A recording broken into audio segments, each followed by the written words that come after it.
Hello and welcome to the next talk in the 2021 series of the Open UK Future Leaders training sessions. Please note this meeting is being recorded and will be available soon afterwards on our YouTube channel. First, a little about the Open UK Future Leaders Group. The Future Leaders Group is a collection of individuals who are interested in open technologies, including open source software, open hardware and open data. It includes a wide range of people that work in technology, intellectual property, outsourcing, procurement, data, coding and innovation, as well as private practice lawyers and in-house counsel that work in the technology sector and related fields. It operates under the direction of the Open UK Legal and Policy Committee and has a clear purpose to bring together and develop future leaders in legal and policy matters relating to open technologies and to support and further the mission of the Legal and Policy Committee. The Future Leaders Group is currently co-chaired by me, Royal Grinnells, I'm from Phil Fisher, and Katie Gibson from Bristow's, and we're both lawyers advising on technology and commercial matters. The group is always open to new ideas and to new members, whether getting involved in all of our activities or just dipping in and out of our various projects, so please do get in contact if you'd like to be involved. And for today's session, we're pleased to be joined by Denise Cooper, founder and president of InnerSource Commons, VP of Special Initiatives at Nearform, and previously head of open source at PayPal and CTO of the Wikimedia Foundation. She was also the chief open source evangelist for Sun and a senior director of open source strategies for Intel. Denise was also the inaugural chairperson of the Node.js Foundation. She concentrates on creating healthy open source communities and has served on the boards of the Drupal Association, the Open Source Initiative, the Open Source Hardware Association, and she's advised Mozilla and the Apache Software Foundation. Denise also runs a successful open source consultancy that counts the Bill and Melinda Gates Foundation, the SETI Institute, Paris, and Numenta as clients. And she's also been known to knit through meetings, apparently, which I look forward to seeing if that happens today. I'm not sure. Denise spent her life dedicated to promoting open source and inner source, the practice of open source methods inside corporations. And it's well known that many organizations are inherently resistant to change. So throughout her career, Denise has gained many insights into how to affect change in organizations and ecosystems.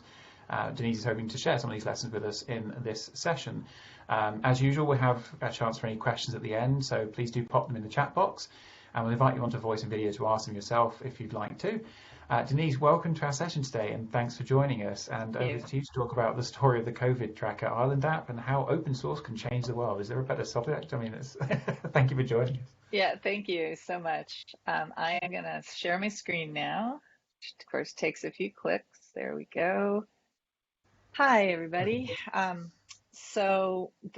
me first say that this topic of the Irish COVID contact tracing app is, pretty much what we've spent the last 6 months doing talks about. And if you're interested in technical details, like actually what the underlying technologies are and that sort of thing, you can find very good talks by people that work for Nearform and people that work for the HSE talking in depth about that stuff. And I'm in some of them, but this is the dawn of a new use for this topic, which is to talk about how to think about something that's big like the COVID tracing app, and how to navigate to get the best open source outcome for that technology. So here we go.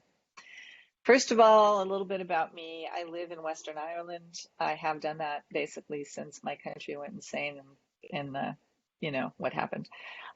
So about 4 years. And it's been really good to live in Ireland, and I expect to live in Ireland forever now because it's just beautiful. But it's also a rare opportunity because of the way that Ireland approaches technology, the history of the Celtic Tiger and other efforts. There are some unique opportunities to influence the future of open source in this country. And so we'll get along to that. This is the other reason I live in Ireland. I play Irish traditional music, and it's why I don't live in Dublin. This is actually in Dublin, the one pub in Dublin where you can reliably get good Irish trad music. But I live in the West because this is just what we do every day out here, although not so much right now, which is one of the reasons that I was so motivated to work on this application. This is who I work for, and I work for this company, Nearform. A lot of us work at Nearform because of this guy, Cian O'Maidin, who is particularly carries a vision of a company that is based on open source and is still, profitable, and also that is based in his hometown and uses remote talent from around the world because open source, we're all trained to do that. The COVID thing kind of took away all of our work that we had planned for 2021, for 2020, it just sort of stopped everything because, there was so much uncertainty. People were calling us and saying, can we postpone our start date, or can we stop for a minute and think about this? There was a lot of uncertainty. So we were really, really, taken aback by COVID. And it really, for a minute there, we weren't sure what was going to happen, which is unfortunate, of course. But then we got very lucky in that the HSE, which is a branch of the Irish government that would do a thing like build an app for a health service, contacted us. And what they were looking for when they contacted us was a scrappy Irish company that could reliably do a quick turn, but do it at a pretty high level of competency and, have it be scalable. And Nearform was already known as a deep node shop, and specifically they have the largest share of contribution into the Node core code base even today. And there's only 160 people working for Nearform, so that's really saying something. Most of those really very, very popular projects are held up by big tech, but Node is a little different that way. And because of the philosophy of Node and the way that we had come to work to quickly iterate, quickly deliver, be agnostic about whether the contract needed to include us in the support phase or not. All of those things were attractive, but also that we were Irish, and specifically that we were, headquartered in a small town in Ireland, not the center, not Dublin, not even one of the biggest cities. It was really, really attractive.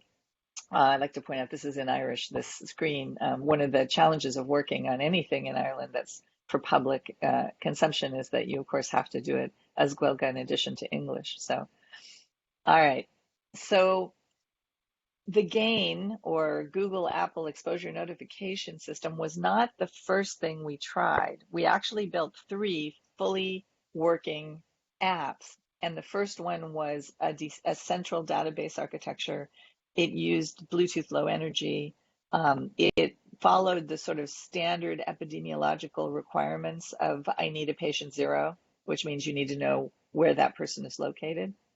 But about halfway through our arc of trying to make this work, and by the way, it always worked a little bit better on Google than it did on Apple, we started trying to court the actual companies to see what their plans were, because it's a pandemic, right? They probably have some plans.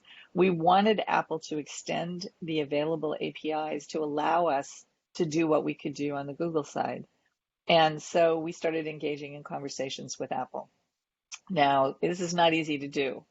Apple is famously pretty guarded. Unless they come looking for you, it's hard to have that.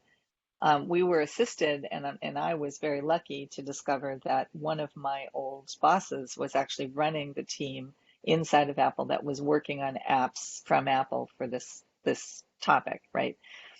And for a little while there, it looked like maybe it was going to be hard to get these 2 big tech behemoths to do the right things, because they were so engrossed in the business opportunity, particularly Apple, because they had put all the lines in place. They're your company that will fight for data privacy. They're the company that gives you all the pieces you need. Their apps and health kit, get adoption, and then they can consolidate that whole brand shift towards where you're a trusted provider for this kind of thing. And they were having a hard time hearing that public health officials needed to be involved, that an Apple-only monolithic solution was not going to help anybody.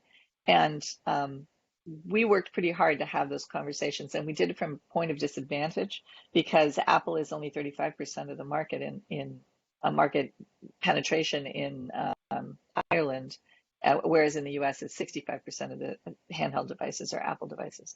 So, we worked through it. They were gracious to give us many meetings with, people at all different levels of the effort. And meanwhile, they're talking to other people. Eventually, they realize that they have to do something, for the public good, and that becomes the GAIN, which was an extension of their APIs and an agreement with Google about where to extend and how far to extend. And it was super interesting to implement that third version because the actual data set is vanishingly small. The schema is really tiny. We don't know who anybody is. We have no idea. What we do know is how to track when one phone is next to another phone at a distance of 2 meters or less for 15 minutes or more. We take that ID of that phone, which, by the way, those IDs change on a regular basis, so it's not like a durable ID. But we take that ID and a timestamp and we create a data entry in an encrypted file on your phone. And this works the same way on both platforms. And the phone carries this data around in a rolling 14 days. So as you go through your life, it continues to rack up these IDs of people you've been close to for a period of time. But they're encrypted in a way that even you couldn't get at the data if you wanted to. Nobody can get at it. And it's not until you actually fetch up ill and you go get tested, you go to the hospital and you find out that you have COVID. The moment that that happens, you are asked if you have the app on your phone. And if you do, and it's turned on and you consent and you have complete consent, you send those keys up to a key store, which is central, just the store, not the database, because what happens is the key stores are packaged and broadcast back out to every phone that's carrying that app, at the next dump opportunity, which is sometime in the next 24 hours. And anybody who has a match for that key on their own phone, that generates an exposure notification on the phone. But we still don't know who you are. we were only an intermediary, and then eventually you call the people that the app tells you to call to get a test, and you go in, and that's when we actually finally know who you are. Now, the Irish app has a slight enhancement over this basic handshake of the Google Apple exposure notification API, which is we at the beginning, when you're registering the app for the first time, ask if you'd like to give us your phone number. And so you could say that we could figure out who you are from that. Actually, because all the keys are encrypted, there's no way for us to figure it out from that alone. But if the match is made, our HSE is given a list of phone numbers to call. And in Ireland, at least, that is considered a nice thing, because a lot of the people that are using phones in Ireland don't really understand how they work, especially older people. And so, getting the point where they get a phone call and it's an actual human who's going to talk to them about their symptoms and how they feel and give them advice about where to go, maybe make an appointment for them, that's considered a warmer way to handle that last bit of the equation. So this slide is meant to remind me to talk about problems with the company store. So both Apple and Google have chokeholds on the distribution of apps, and they're mostly responsible about that. At least in my experience around the Gain app, they're mostly being careful and making sure that there is lack of ambiguity and that things work the way they're supposed to work. I believe that in the UK, the first attempt at an app fell afoul of this thing because Apple owns the store, they decide what's on the shelves. They adjudicate on what they think are overreaching grabs of privacy. Now, so I think the original app that the UK was going to try to push out went too far, in Apple's opinion, in the direction of fingering a specific patient, patient zero, which is what all epidemiologists wanted. So it's understandable why it would be built that way. But it's an interesting conundrum. On the one hand, you want somebody who has a motive to make sure that the stuff that is distributed is good. But on the other hand, it gives a lot of power in an interesting place. And I know that it was very hard for the UK to get around this particular problem and finally, come to a version of a contact tracing app that would work.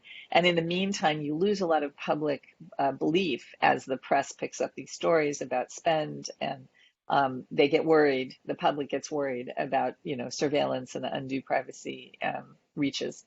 So Another thing about this, and this is the beginning of how I thought about this the day that we got the call. So it was actually me that got the call from the HSE because I was working with some people from the HSE to talk about some other stuff, mapping, Wardley mapping, in fact. So they knew me and they called me up and asked my opinion about whether I thought my company could pull off this app.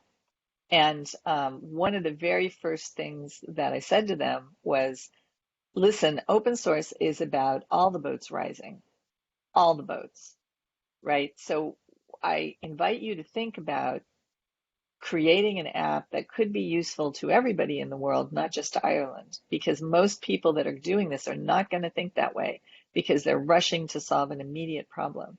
And I'm not suggesting that we stop in our march to help the people of Ireland, but I am suggesting that we ask ourselves at every step along the way, could I make this available more broadly? And because we have to do it in two languages, we were at least initially helped by the fact that it wasn't going to be English only. And that was helpful. So by saying this thing I said about, look, what if we made it available to everybody? That makes you choose a different way to express the character set so that in the future, when you have to do Hebrew or Chinese, it's not a complete rewrite of the app, that everybody can still go forward. It's about thinking about your near neighbors. They were already worried about the UK, and the UK was taking a different tack on how to handle the pandemic at all. They were, trying hard not to take the economy down while they were handling the pandemic. And I'm not going to get into the politics of all of that, but suffice it to say, we were being more cautious. And yet we share a long border with 6 counties that are technically part of the UK, and they were on the other plan of not being so locked down as we were. And that made us look to Northern Ireland as the next place that it would be nice if we could get the same app in use so that there would be data exchange easily, right? Now, it was obvious to everybody that data exchange was going to be an endpoint desire, but in the near field, it would be faster not to work that way. But we went ahead and worked that way. And that allowed us to offer the app to Northern Ireland. And it came out very shortly after the Irish app was first in distribution. And of course, there are other parts of the UK that have picked our app, chosen our app. And some of that was because of the churn that was going on and the people trying to solve this problem in the UK. And it wasn't just the UK. There were lots of efforts. Each little country was trying to do their own. But I still had a hope that the dust would settle and a few leading apps would emerge. It's also clear at this point that Apple and Google were going to offer their own app. We were also thinking about code reuse. So, we're a business, and we knew that there would be more than just Ireland interested in a quick leg up to a working contract tracing app. And so we went into sales mode and started helping people to the idea that we could reuse the bulk of this code and give them their app much more quickly that way. And we got a lot of takers on that, including 4 states in the US, New York being the most populous of those states, which is, was very gratifying to us because, of course, the Irish love America and have been saved by America many times. And it's nice to give back. It's nice to, give something back. But we were working on a core code base that could be reused. And that's another design element that you need to consider when you're working on open source, right? Because that's going to be the end point. And although it had not been decided at this point that we were going open source, my involvement in it continued to push in that direction. And from the HSE side, there were advocates to do this as well. We'll get into that a little bit more in a minute, but here we are. There was a real concern about privacy experts, privacy advocates, telling people not to use this application. And we really didn't want that hiccup. As soon as COVID happened, the HSE started to get questions about whether they were going to build an app and if it was going to trace people. So they were very aware that this was an issue that people were worried about. And their decision was to publish the source code so that privacy advocates could read it and see for themselves that there was nothing nefarious going on, especially after we landed on that third architecture where we were using the gain, it was really clear that we needed to have people understand that we can't tell who people are. This is not what you think it is. And maybe if you look carefully, you'll see that. We took some feedback from privacy advocates and incorporated it into the app as well. So already starting to kind of be open, more open than you would normally be.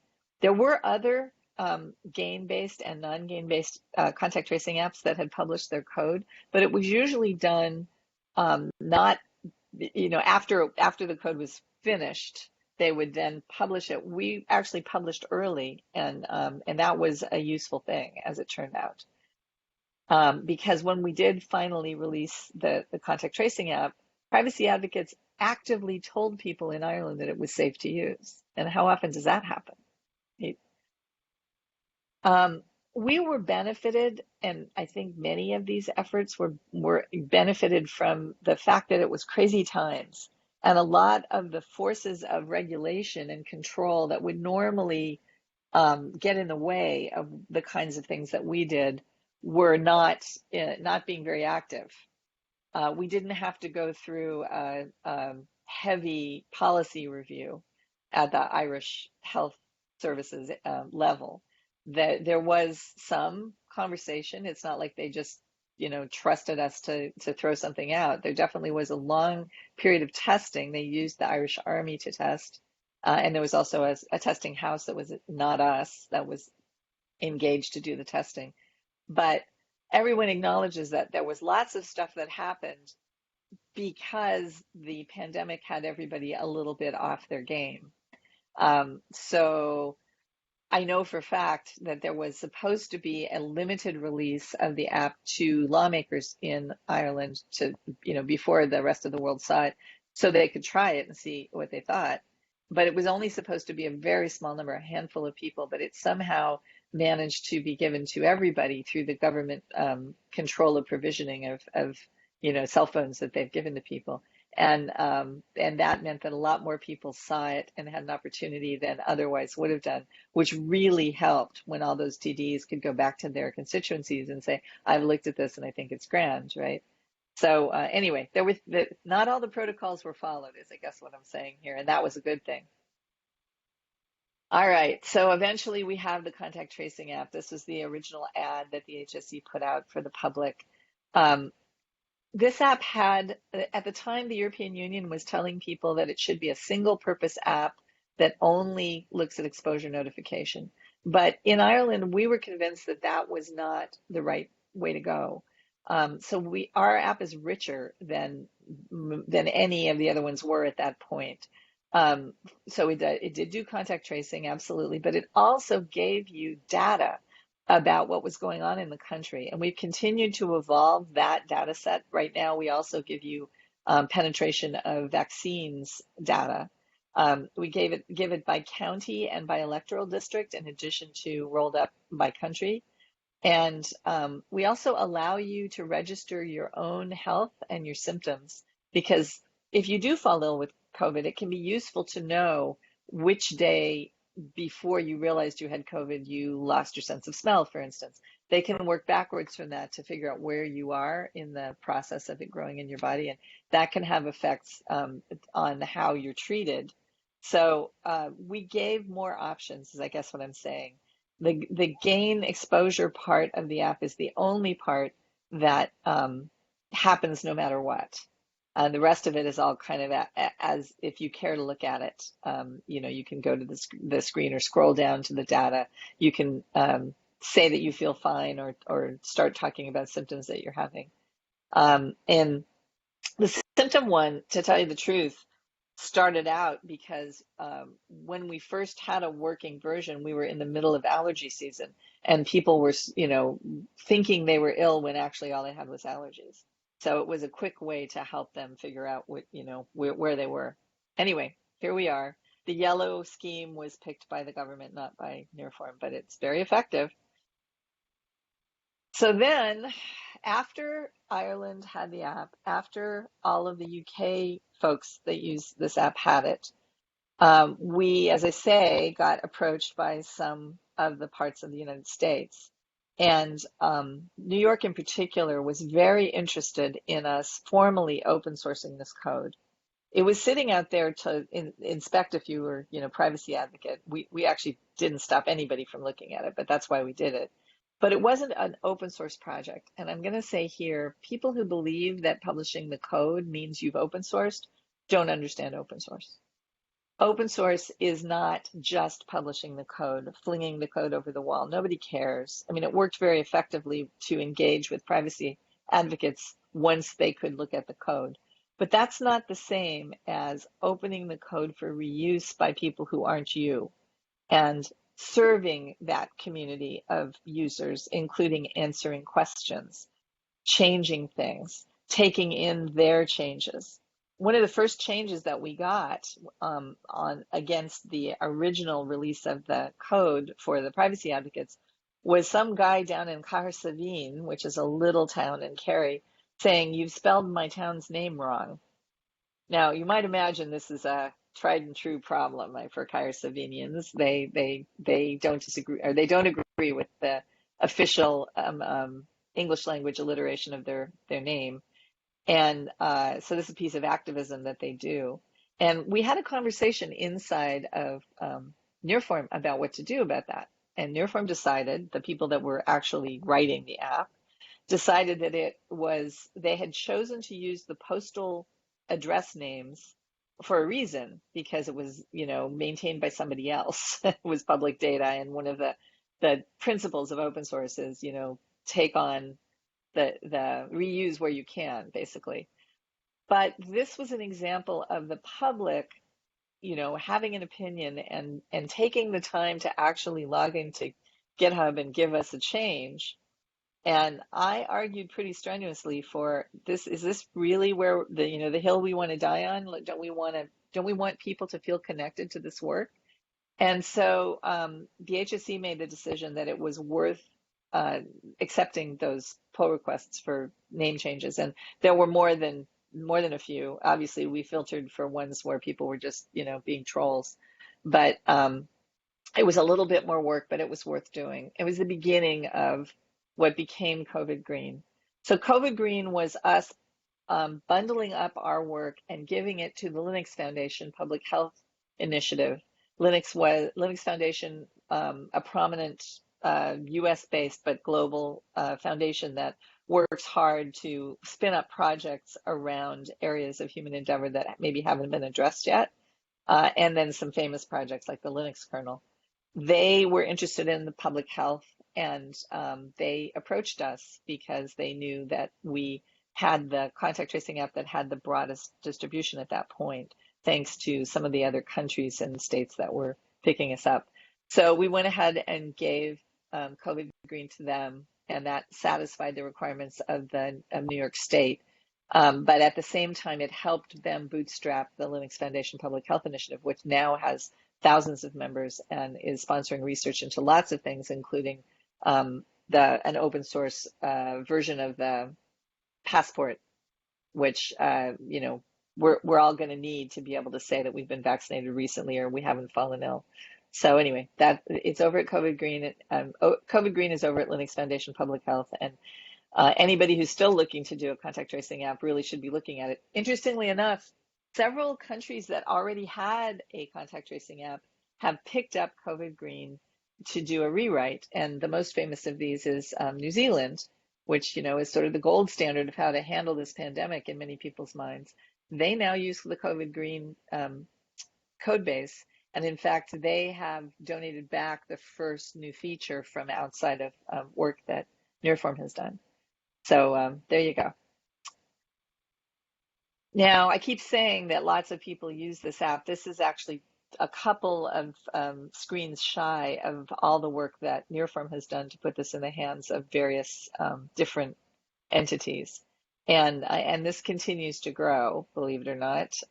There's still people that are switching to the COVID Green app, partly because of the elegance of the data set, and it requires, of course, that you run that kind of key store. It requires a few other technical details, and then on the soft side, The COVID tracing app works well in Ireland primarily because we already had a bank of professionals that were trained to make those calls to people who had fallen ill, partly because we already had a network of hospitals. And one of the first things that happened in Ireland was all the private hospitals were um,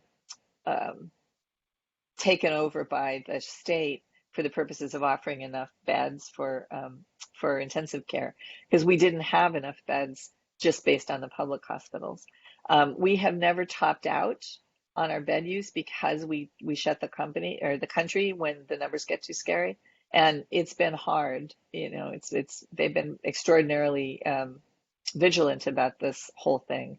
And people are still, you know, not happy because it's the nature of people not to be happy. But most people that use this app are happy about the app. And it says right in the app how many people have been notified that they've had a near contact. And it's, you know, 4x the number of people that have um, been asked to give up their key stores. So it really does work for us, and we do have research teams that are, you know, documenting that.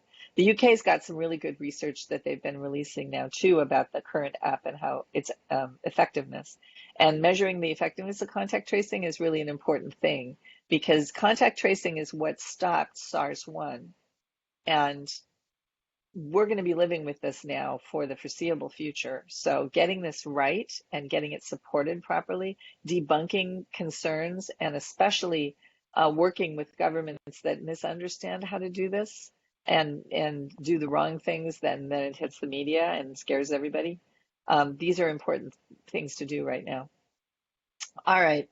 Um, of course, this was the first time that Ireland had ever been in the forefront of technology. Of course, the Celtic Tiger is pretty famous, but Irish invented technology that served the world on this scale was not something that had happened before. And I really, really wanted to support them in doing more of this kind of work because, you know, that's my vision for every country. But Ireland, because I live here and because of my many years working in open source and my belief that literally any area of the world can benefit from this kind of work, is what drives me now to try to get them further in the topic of, you know, becoming part of that open source ecosystem in a meaningful way. And so I and some of my colleagues that worked at Near Forum and others have been working towards this with Ireland. And just yesterday we did a 2-hour meeting that I didn't actually speak at, but I did live tweet. So if you go to my tweet stream, you can see the live tweets of it. And it's the second in a series of events that we're working on to build a rising tide of interest in doing open source properly at a government level in Ireland and supporting an open source ecosystem in Ireland. So it's not that dissimilar to what Open UK is trying to do in the UK. You know, we've got a little bit of time and I'm very happy to take questions. I invite you, if you are an open source advocate, to think really hard about how far you can push if you're motivated and how far you can take advantage of the situation if nobody around you seems to know what to do, and the ultimate value to everybody that you can create. See if you can get all the boats in the world to rise, not just your local boats, and see if you can't make that the way that everybody works, because challenges like a global pandemic require that kind of across the continent's support. But somebody with that dream has to get in there and really push it and, you know, take their career in hand, as it were. And at this point in my career, it probably wouldn't kill me to do that. But I've been doing this pretty much the whole time, pointing out the unpopular thing, finding a way to amplify the effect. And you can do it too. We can all do it. But, you know, you have to saddle up and actually do it. And for the right reasons, of course. And so anyway, I invite you to that. And I hope that this story of how we did it in Ireland is helpful to you. And I hope that you can follow us doing this and amplifying it further in the country. Because, of course, I'm an advocate of everybody in the whole world doing open source. That's how I'd like to see the future. All right. So thank you. And I am more than willing to take questions. I'll leave the slide up for a second so you can clock my Twitter feed if you wanted to do that. And I give the microphone back to you guys. Thanks, Denise. That's really, really, really interesting, really, really useful. Do we have any questions from those present?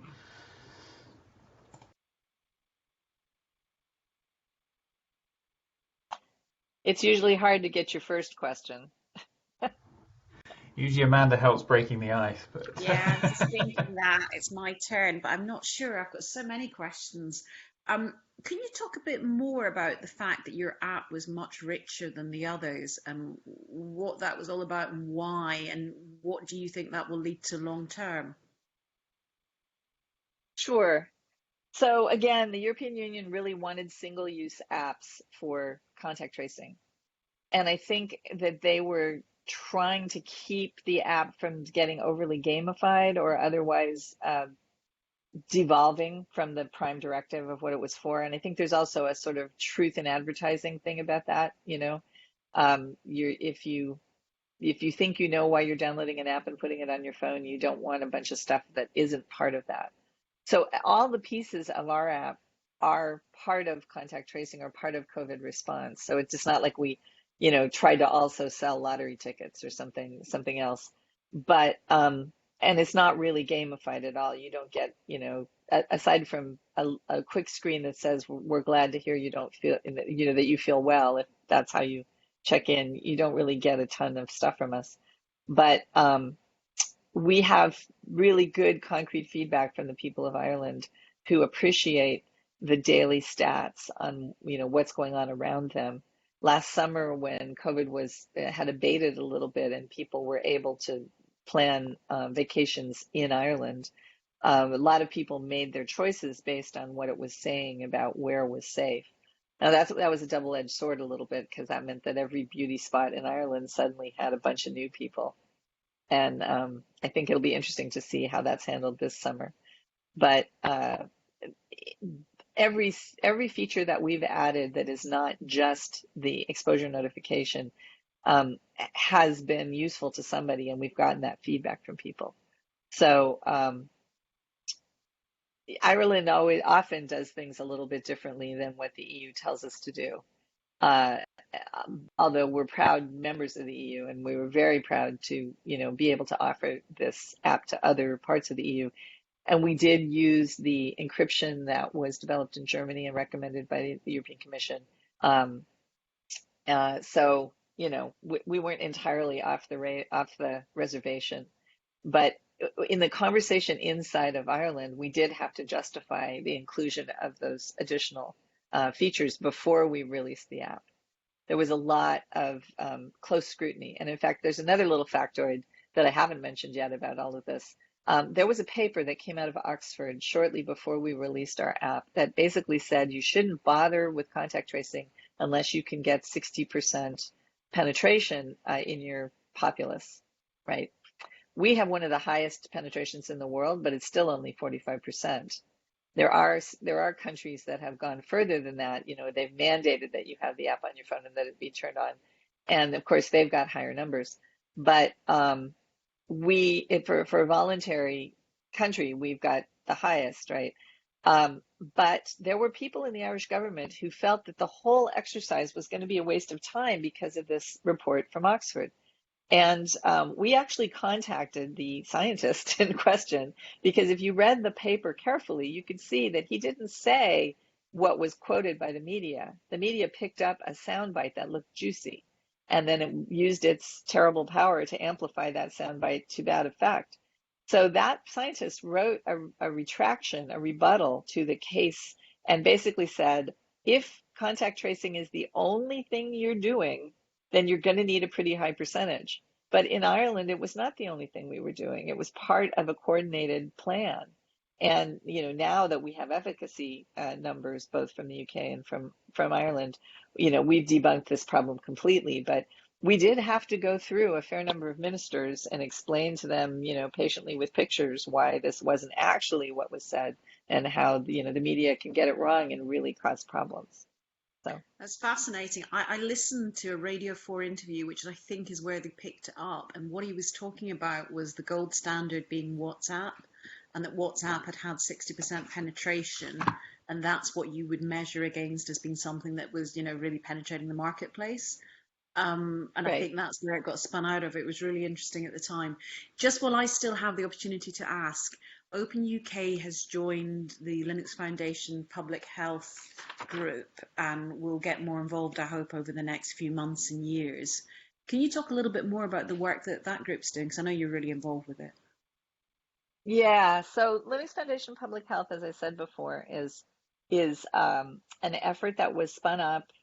Let's see, when did we do it? I want to say July or August of last year. It was founded by a guy named Dan Cohn, who was very interested in public health. He'd been working for the Linux Foundation for a long time. He started something called CNCF, which stands for Cloud Native Computing Foundation, which is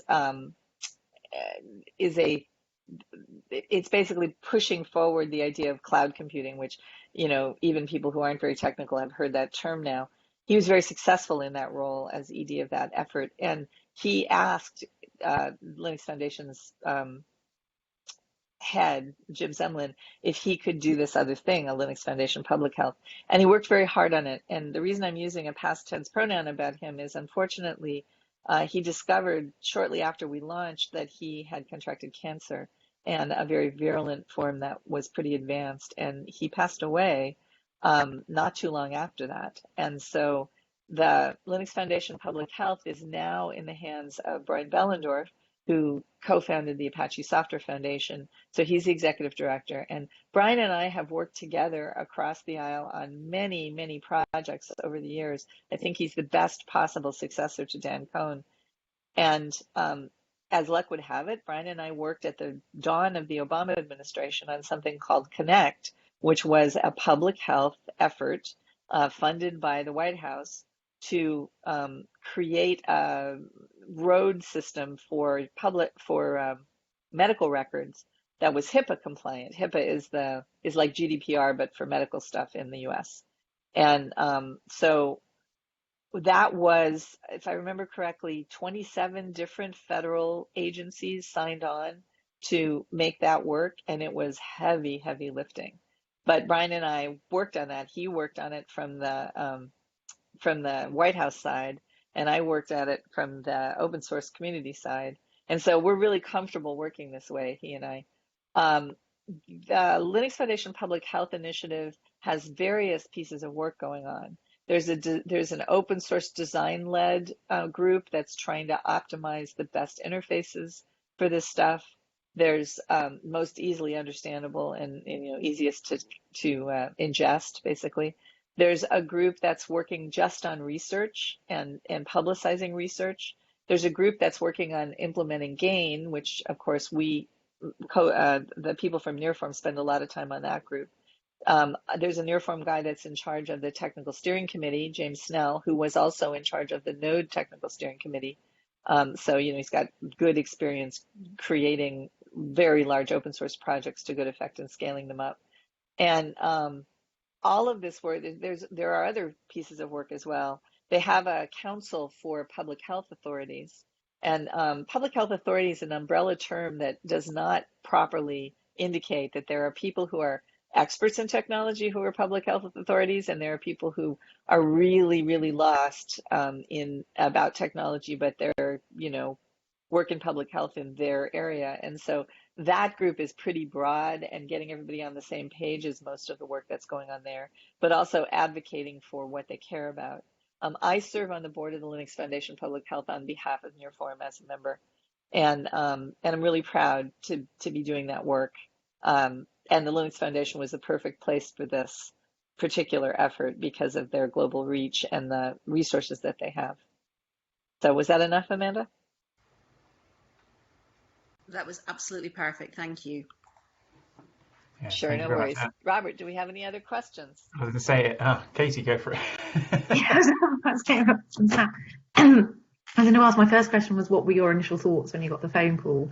to say, can you help out on it? And then what do you think was the biggest challenge you had? What was the biggest thing that you think you had to overcome to do the app?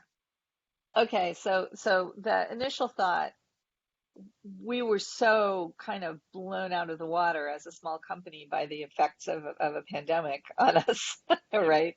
And it's fair to say my initial thought was, oh, thank God we can do something about this, right? And we had an internal meeting before we called the HSE back, and that was the first thing that came out of the management team's mouths as well. God, wouldn't it be lovely to do something, right? So there's that. And we felt like we were up to it as well. Um, I would say the biggest challenge, aside from the moving target of what the architecture was going to be, I would say the biggest risk that I took was calling in favors to get Ireland a fair read from Apple, right? And I may have actually yelled at some people in the middle of the night, because, we're a little country and we didn't have a good track record of churning out a good solution. So it's understandable why they were not paying attention to us. But um, so there's that. And there was actually an ongoing challenge. Nearform loves open source. Nearform loves Node. But like many companies that have to make a living while doing good, they have compartmentalized who gets to work on open source in the company versus who's working on paid work. And the people that were building the app were paid work people. Now, they're all well versed in leveraging open source technologies to get a good outcome because that's how they work. But once we made it an open source project, it was harder to get their, um, well, we got some support from them, but it was initially sort of begrudging support because they are so tightly scheduled with for-profit work. And there's a small cabal of people inside of Nearform who really want to see a broadening of our involvement in open source. And so, we were delighted to have an opportunity to push that agenda, but we also found that finding the leverage to get the right things to happen involved some risk taking on the part of the small cabal. We were definitely working more closely to the vision of Kian, the founder. The reason that we all come to work for Nearform is this vision that Kian has. But the realities of running a really small consultancy can be, pretty brutal, pretty challenging. And nobody wanted to burn anybody out. I will say that in the work of actually building the app, unbelievable work on behalf of the people that actually wrote the code. There were several weeks there where everybody worked 7 days a week, at pretty close to 20 hours a day. People were checking stuff in all the time. And everybody really dug in to get that work done. So that wasn't the problem. The problem was then getting them to switch behaviors to taking the time to work with people outside the company to build understanding or keep the code base refreshed. That's an ongoing issue. Sometimes on Linux Foundation Public Health, we get asked questions about features that everybody knows are in the app, but they can't find the code in the COVID Green code base, and that's because that feature hasn't been written over yet. So the regular upstreaming of changes has not been easy to set up, even in a company where as many people that know open source as we have are there, right? So that it's an interesting conundrum. We continue to work on it. DVD. Thank you. Are there any other questions? Sure. Is everybody just enjoying their lunch? We don't have that much time left to fill, so hopefully we can get through the rest of this with some questions from people. Let's see. Oh, so another thing I think we really benefited from was that we were coming from left field, so it was possible for us to get further with our app. We didn't have nearly the scrutiny that was going on in the UK, right? For the first team that spent all that money and built that thing, and then Apple wouldn't let them send it, right? We didn't have anything like that much scrutiny because it's a little country. that was helpful. Now that we're known for this, we would very much like to be leading an effort to create a vaccine passport. But all of the major players are sensitized now to this, and they are a little embarrassed by some missteps in various countries that were made by large tech. And so it's harder for us to gain a purchase with our design for that effort. Sort of interesting how that works, right? Yeah. On the other hand, word of mouth about us building that thing really got us a lot Yeah. of work. So, and we did get the Red Cross's, Irish Red Cross's highest award last year. And we're up for various other awards that, so we're getting lots of recognition for having done the work, which is nice. Yeah, that's amazing. I have another question, if it's okay, Denise, but it's Yes. slightly different. You've done all this work on the app. Where does that take you? And it may be completely away from the app with the interaction with the Commission. The UK has suddenly and dramatically for us become rest of world. We're still trying to collaborate and interact. But Ireland is like this piece of the former UK that is still in Europe, which is almost a juxtaposition as you're former UK and we're former EU. Where does that leave you in what's happening with the Commission? Things like Gaia-X, how embedded in all of that are you? Well, I personally am as embedded as they'll let me be, right? Amanda probably knows that when I work for a company, I usually have a few projects that aren't ones that they, are necessarily supporting me in doing. It's rare for me to take on a project that my employer actually doesn't want me to do. But, there's prime directive and then there's everything else. I've been working for open source first for 20 years. And at various times, it's made it hard to stay employed. But so I spend a lot of time talking to folks in Europe. I've spoken several times at conferences run by various European entities that are looking at this thing that the European Union has said that they're going to do, the European Commission. We started a company a while back called Moss Labs that was out of Baltimore and trying to help the city of Baltimore, which was the murder capital of Maryland, or murder capital of America, I think, a couple of years ago, to help them rebuild their infrastructure and repair the city, basically. Part of what we used to make that happen was software that came from the city of Paris called Lutece. Most people don't realize that the city of Paris is run on a completely open source platform and that anybody else can use that code as well. But we helped Baltimore to that realization through this Moss Labs thing. And along the way, we got involved in a partnership with Johns Hopkins University because they are the largest research institution in the US from a point of view of funding. And they're also the biggest employer in Baltimore, right? So they had a reason for wanting to see Baltimore get better. We kind of stumbled, frankly, on the magical idea that when academia and municipal governments join forces to use open source effectively to solve problems, magic happens. So that idea, that recipe, has rolled itself into something called OSPO++ that has come out of Moss Labs. And we were very involved in talking to the commission, we the Moss Labs people, about this recommendation of what they were going to do. And when you read the recommendation and you see that they're going to fund 20 OSPOs, 10 in government and 10 in academia, that's coming from us, right? So we were already working with a number of municipalities in Europe that were getting ready to do this work anyway.